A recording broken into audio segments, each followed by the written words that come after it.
એક, સૂર્યાસ્તના દર્શન. સૂર્યાસ્તના સમયે આકાશની સૌંદર્ય જોવાથી ગરીબી આવે છે. 2, નગ્ન અવસ્થામાં જોવાથી. પરસ્ત્રી અથવા પરપુરુષને નગ્ન અવસ્થામાં જોવાથી ગરીબી આવે છે. 3, અપવિત્ર સ્થાનોના દર્શન.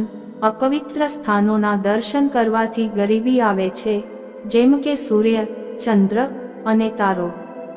4, પગની એડીનું માથા સ્પર્શ. પોતાના પગની એડીનું માથા પર સ્પર્શ કરવાથી ગરીબી આવે છે. 5, અંધારામાં સૂવા. અંધારામાં સૂર્યના પ્રકાશનો આભાસ કરવાથી ગરીબી આવે છે. 6, શરીર પર તેલ લગાવવા. સ્નાન પરંતુ શરીર પર તેલ લગાવવાથી ગરીબી આવે છે. 7, કપડાં વગર સૂવા.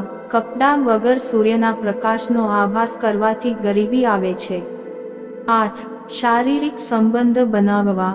ચતુર્દશી અને અમાવસ્યા પર શારીરિક સંબંધ બનાવવાથી ગરીબી આવે છે.